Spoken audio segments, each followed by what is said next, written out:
It was a quiet Tuesday evening at the Oakwood Chop House in Carmel, Indiana.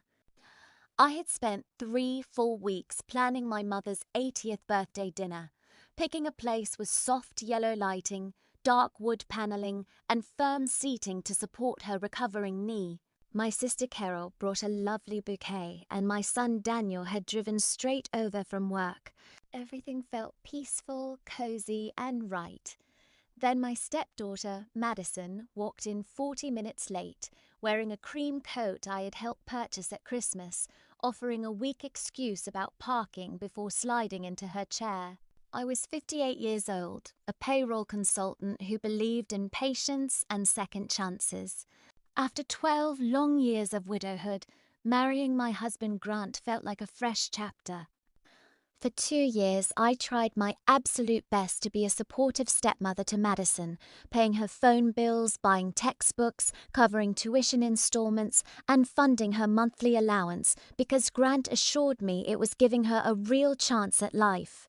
But 20 minutes into dinner, the atmosphere shifted completely when Daniel casually asked Madison how her college classes were going. Madison glanced up from her phone and smirked, saying college was easy when her father married a woman who loved spreadsheets and automatic payments. Silence blanketed the table. Carol lowered her glass, and Daniel stopped smiling. When I tried to ask what she meant, Madison raised her wine glass and offered a toast to Grant, congratulating him on finally finding a retirement plan with excellent credit. My skin flushed with heat. I set down my fork and asked her to apologize for disrespecting me in front of my family on my mother's birthday. Instead of backing me up, Grant placed his hand firmly over my wrist to hold me in place. He looked around the table and told me loudly that Madison was not my daughter, so I had no right to correct her. The room went dead silent. Right then, something inside me went completely cold.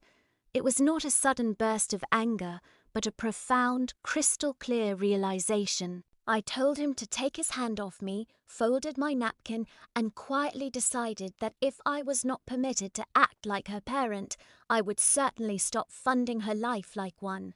The drive home was suffocating and tense. Grant waited until we were several miles down the road before accusing me of embarrassing him and challenging his daughter in public.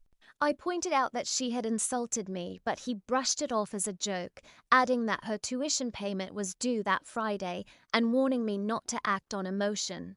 It was incredible how quickly she shifted from an independent adult who could mock me to a helpless child the second a bill needed paying. I remained silent the rest of the way home, but my mind was already racing. The next morning, I woke before sunrise, sat at the kitchen table, and pulled up nearly 2 years of bank statements. Payroll work teaches you that while numbers might seem plain, they never tell lies. What I uncovered was horrifying. Beyond the thousands I had spent on tuition, car payments, and living expenses, there were multiple large transfers labeled for education that had been deposited directly into an operating account for Grant's commercial real estate business. Nearly $30,000 meant for a degree had been quietly siphoned into his own company. My hands trembled as I sat in the quiet morning light, looking at the screen. I remembered how Grant had held me on the anniversary of my late husband's passing, and how he cooked dinner when my back flared up. But those sweet memories evaporated against the cold reality of his deceit. I immediately cancelled every recurring transfer I controlled. I removed Madison as an authorized user on my credit cards, stopped the allowance, and ended the vehicle payments. I did not take her car or call her school. I simply stopped volunteering my hard-earned money. An hour later, Grant walked into the kitchen, waving his phone and demanding to know what I had done. I turned the laptop toward him, spread out the printed statements, and calmly explained that I was respecting his boundaries since I was not her mother. His anger vanished in seconds, replaced by sudden panic as his eyes landed on the business transfers. He tried to grab the papers, but I pulled them back. He attempted to explain that it was just an education reserve account, but when I pointed out that the account belonged to his business, he grew defensive and stormed out. By mid-morning, Madison called my office, entirely unconcerned about my mother's birthday and furious that her credit card had been declined at an outlet mall. When I told her she had been removed because her father made it clear I was not her parent, she threw a childish tantrum before hanging up. Within hours, she posted vague insults online about bitter older women, prompting her Aunt Denise to call and accuse me of abandoning a child. I realized very quickly that the entire family viewed me as nothing more than an endless wallet to fix their financial messes. By the time I met with my bank manager, Tina, 2 days later, the full picture became even darker. A thorough review of 22 months revealed that $84,000 of my money had been diverted to fund Grant's business debts, his brokerage, and a luxurious lifestyle he could not afford on his own. I had put off fixing our home heating unit and cancelled my own physical therapy sessions to prioritize Madison's education, while Grant was quietly driving a brand new luxury vehicle bought on my dime. Tina looked at me with deep sympathy and advised me to hire an attorney immediately. When Grant realized the gravy train had permanently stopped, his attitude deteriorated. He argued with cashiers over pennies, complained about basic household expenses, and tried to frame my financial boundary as an emotional breakdown. When Madison came by to demand car keys, Grant was forced to admit that the vehicle payments had lapsed because he could no longer use my money. The look of utter betrayal on Madison's face as she realized her father had lied to her about where her funding came from was a stark, brutal turning point for both of them.